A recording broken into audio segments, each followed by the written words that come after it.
Hi guys, welcome back to my YouTube channel. It's been a while since I posted anything and I wanted to give you an overview of my favorite stays on the Camino Frances. So when I was evaluating my favorite stays along the Camino, I tried to focus on, I'm going to say 1, 2, 3, 4, 5 key things that mattered to me. And you might have your own standards that, wow, this video is crooked. Oh well. So 5 key standards that resonated with me when I was looking for places, and sometimes the standard was availability. So if it was available, then I was in. And before I dive in, just a quick background in case you're not familiar with kind of my journey. I mean, why would you be necessarily? But I completed my first Camino Frances on June the 3rd after 33 days leaving from Saint-Jean-Pied-de-Port. It was the most incredible experience of my life, and I plan to do a vlog on how that experience changed me. I'm going to try and straighten this because this is just not cool. My OCD is kicking in. Okay, so the standards. Cleanliness, because that does matter. Value for your dollar. Friendliness and hospitality. What I'm calling cool features. And kind of the overall memorable experience. And to be honest, all of the albergue stays, with the exception of maybe 1 or 2, were really, really good. Like, my expectations were generally always exceeded. And these are going to be not just albergues, but some are pensions and one is neither. So I'll get to that one at the end. In random order, but I think I kind of tried to follow kind of the timeline that I was on. So my first impression of an albergue experience was my first overnight stay once I had started the journey. I left on a Monday from Saint-Jean and I walked the 27 kilometers into Roncesvalles, and I stayed at the Albergue de Peregrinos de Roncesvalles, and it was spectacular.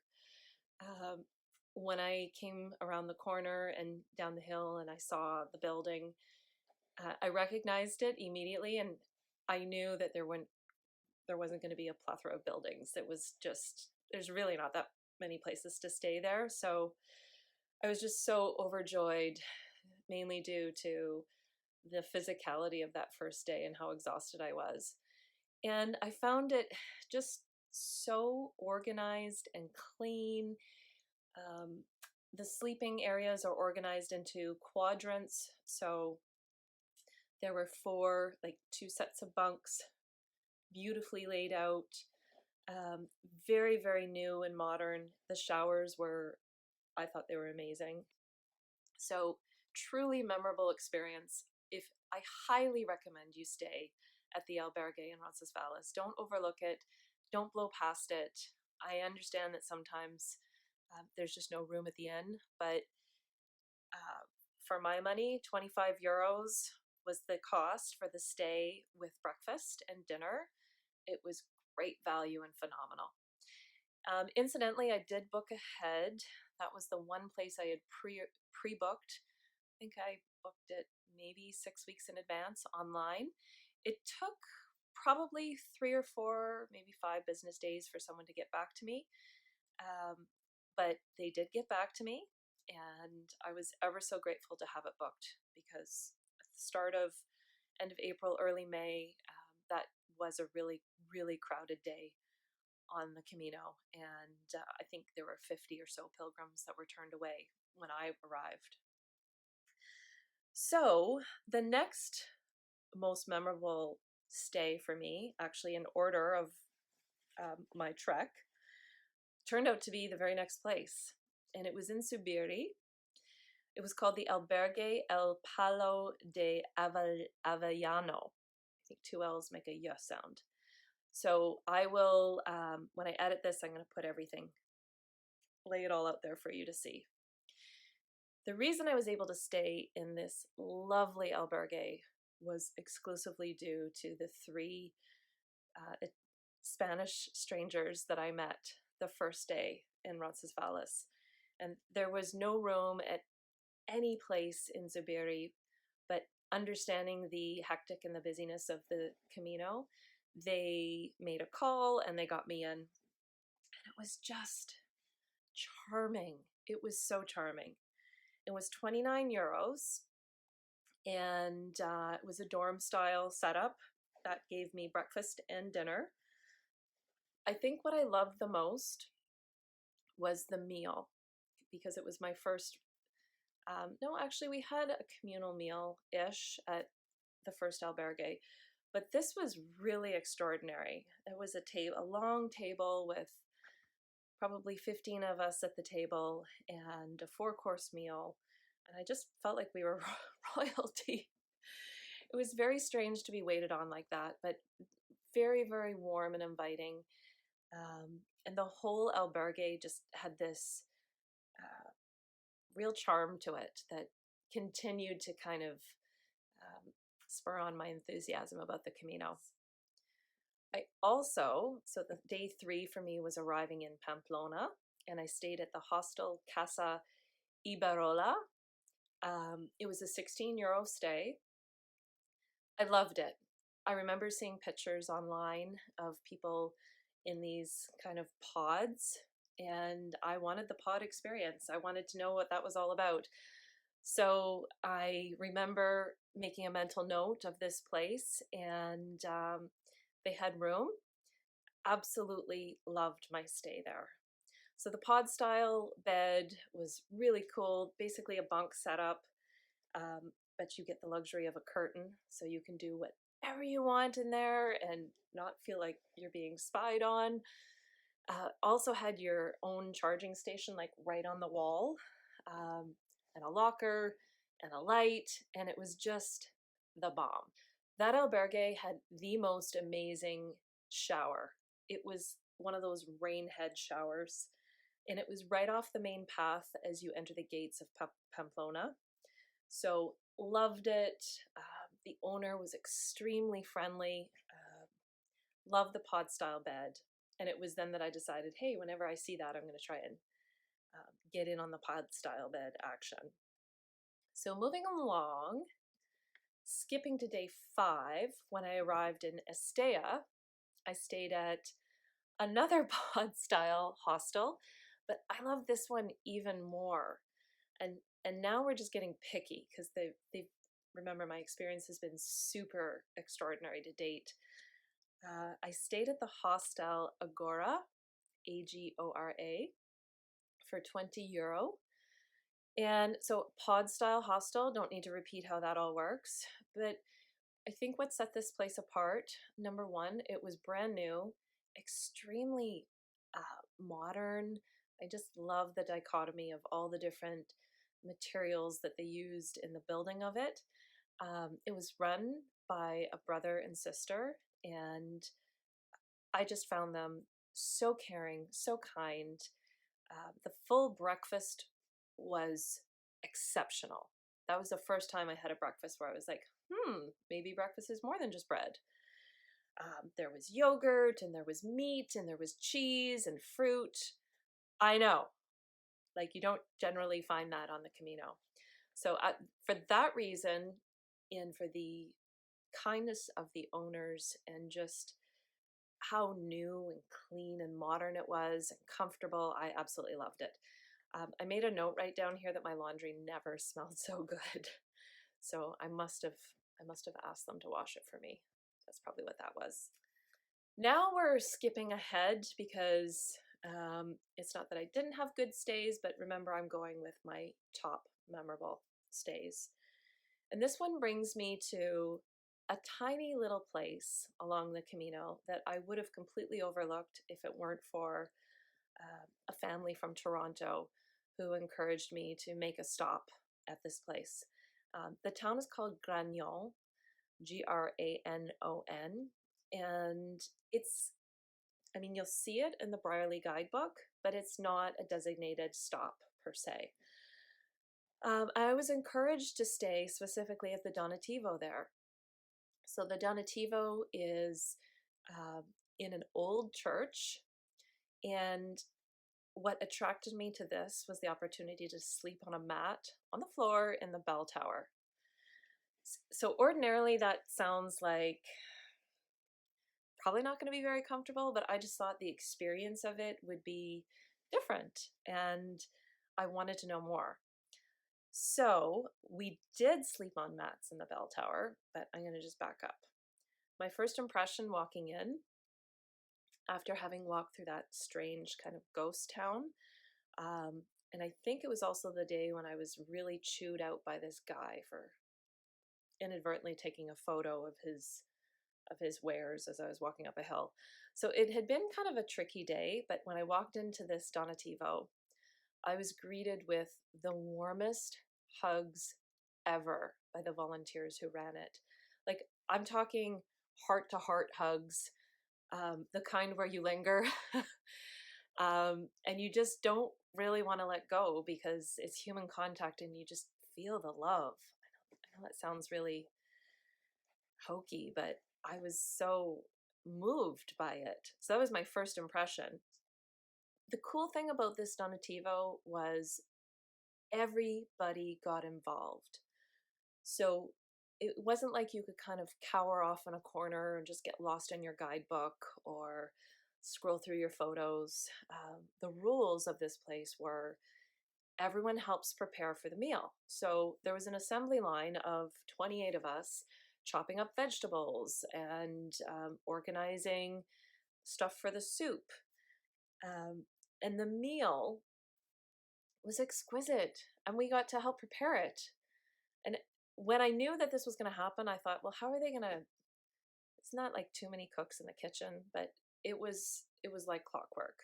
And that is how I actually got to know a couple of other pilgrims who turned out to be my dear, dear friends on the Camino. The meal, when we ate it, there was this whole rap song that we had to learn in Spanish. It was just exceptional. Este es el rap de la bendición. Bendice, Señor, la alimentación. Bendice a tus amigos, bendice a tus hermanos, bendice a todo aquel que le da la mano. Extiende el brazo, encógelo, y con eso queda bendecido. Later that evening, we also went into the church for a mass, and so that was my first experience with a pilgrim mass. Didn't understand a thing, but I could feel the love and the energy from the priest as he gave his blessing to all the pilgrims. And after that, we all gathered together kind of at the top of the back of the church.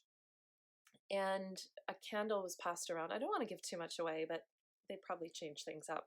So we passed around a candle, and each pilgrim was asked to relay something that they were either grateful for or a memorable moment thus far on the Camino, or say nothing and just be silent. And my mind was blown because the candle was passed, and in probably 6 or 7, maybe 8 or 9 different languages, people spoke from their heart. And it was so incredibly moving and spiritual for me to hear what other people were grateful for and what they chose to take their moment and speak about. So for that reason, for the experience of sleeping on a mat in the bell tower and the absolute warmth and spirituality of that Donativo, it is probably top 3 for me. But because I'm listing this in kind of a chronological order, that's why I'm naming it next. But do not pass it by. I don't know what it's called, but I believe it's the only Donativo in Granon. It's the church. You cannot miss it. It was exquisite. And with the Donativo, you just give what you can. So I think I gave €20 or something. Moving on. The next one that I have listed was following my first real long hot day in the Meseta. And the Meseta, if you are familiar with the Camino, you'll know this. If you're not, is a long stretch where there's not really a lot of shade. Time kind of just time just seems to stand still. You're just walking and walking and walking, and there's fields and fields of grass and the occasional hill, the occasional clump of trees, but mostly it's longer stretches with fewer towns in between. So on this particular day, which was day 14, I'm pretty sure I was hurting.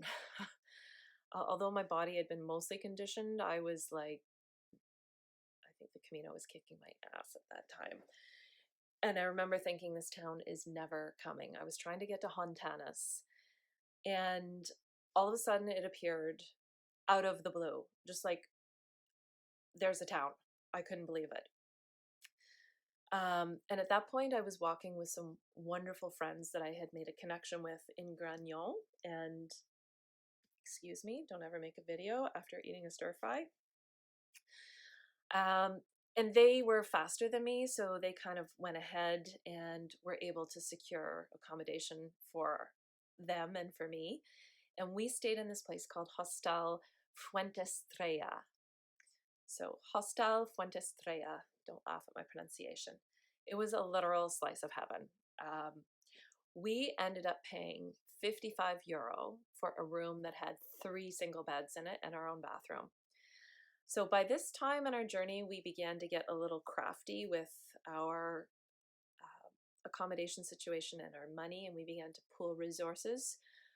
Not that we didn't like the dorm experience, but if we could have privacy, we enjoyed that. And because we had found each other, there was something about being able to kind of connect and bond more without worrying about keeping people awake or what have you. So €55 got us a private room with 3 beds and a bathroom. So we just split that 3 ways. And what I loved about this place, it was run by I'm just going to check my notes, an Irishman and an Italian.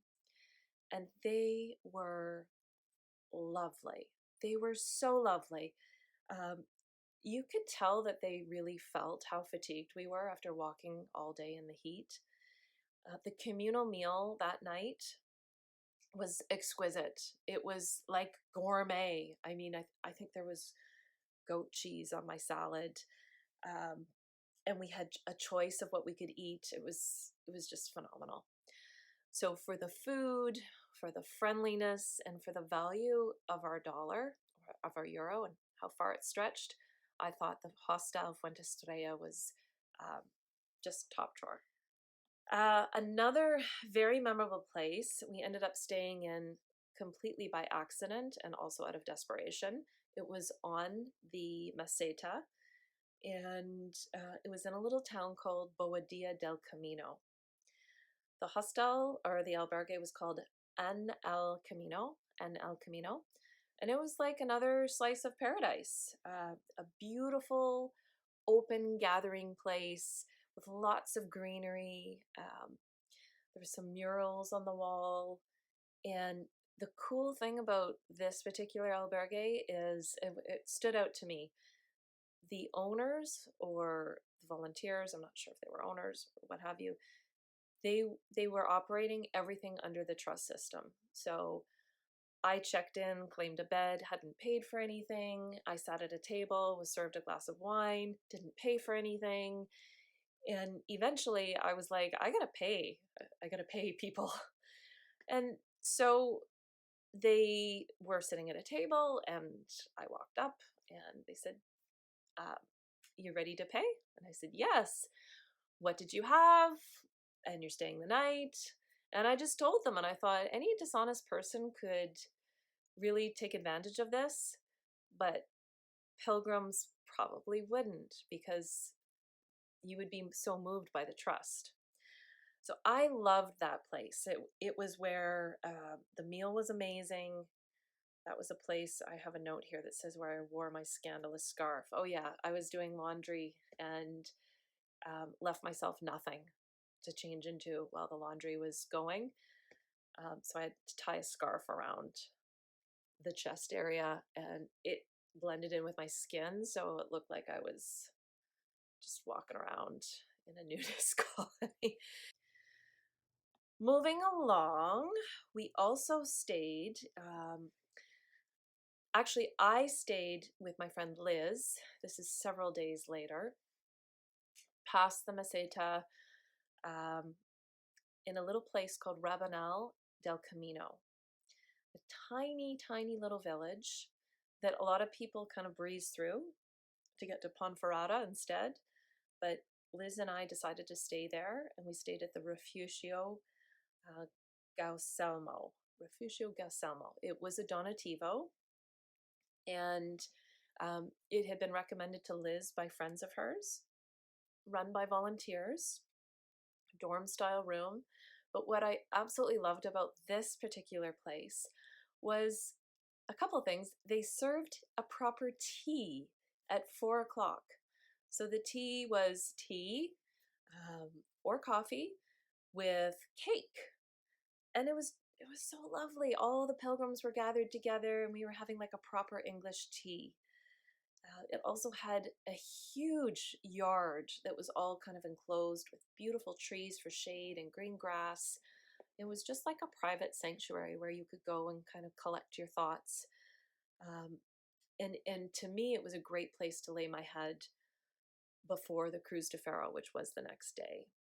So I absolutely loved the Rabanal del Camino and staying in the Donativo, which is the Refugio Gauselmo. Las Herrerias. So this is a place that we chose to stop at, again, because Liz had been recommended it being kind of a soul restoring little village. And it really was. We stayed in a place that was brand new called La Pendela, and it was right in front of the field with horses and cows. We paid €20 each for a room with 3 beds, a gorgeous bathroom, and we had a balcony. So we got to overlook the field with all the horses and the cows, and we could see the mountain that we were going to climb the next day. It was just beautiful. In fact, it was so nice that Liz chose to stay there for 3 nights. That's how much she loved it. She just kind of really dug in and restored her soul. The owners are a lovely couple. It was extremely clean and they were very hospitable. So Las Herrerias, La Pendela, highly recommend. Triacastela. So by this time in my journey, I was extremely sick. I actually had to take a taxi for about 10 kilometers of that day. I couldn't even stand up straight. There was something going on with my stomach. But we had booked ahead by a day this place called the Albergue a Horta Abel. And it was amazeballs. Stone walls, beautiful, organized, clean, charming, right near town. We paid €20 each for a private room. And we did that. It was myself and my friend Karina from Australia, because I was so sick and she had a lot of blisters to attend to. So we just kind of wanted our own privacy.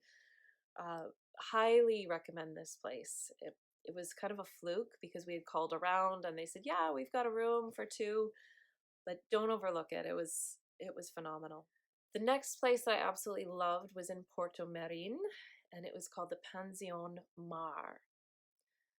So let me tell you what I loved about this place. I was still very sick, and the owners or volunteers or hospitaliers, however you call them, I swear to God, they were angels.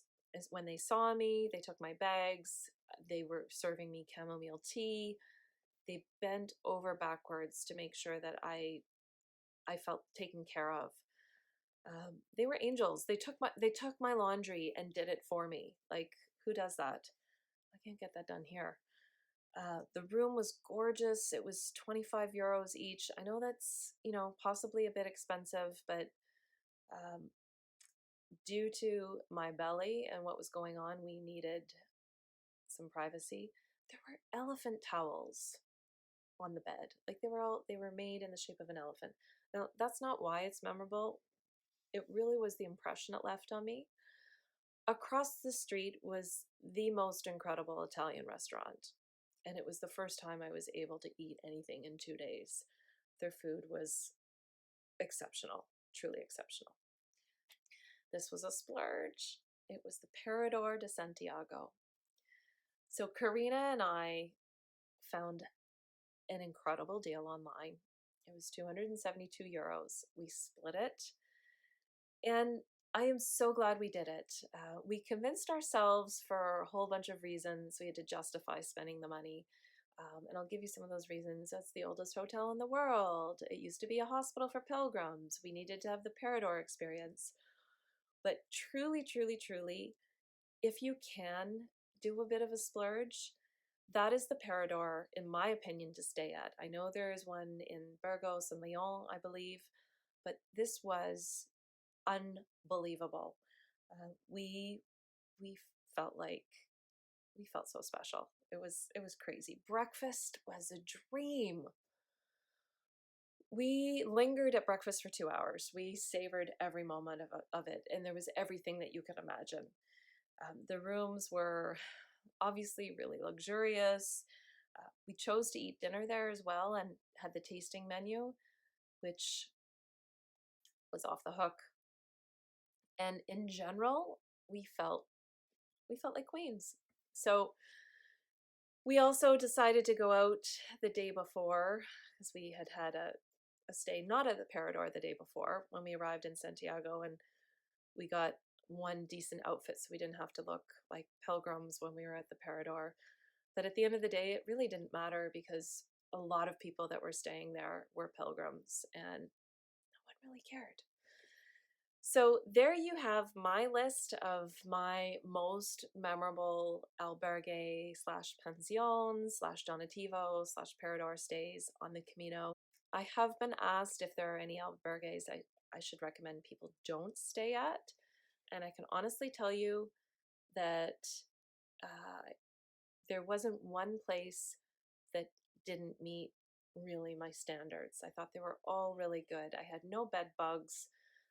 I didn't hear of anyone having bed bugs. I also never sprayed my stuff. Like, I just didn't want to be bothered with all that chemical. I mean, there were some that I didn't enjoy necessarily due to some of the rudeness of other pilgrims, but what I did was pull out the ones that I absolutely loved. So I hope this list has been helpful for you. I'm going to stop talking because I'm rambling, and I'm going to go and do something with that bird before he makes me even more mental than I already am.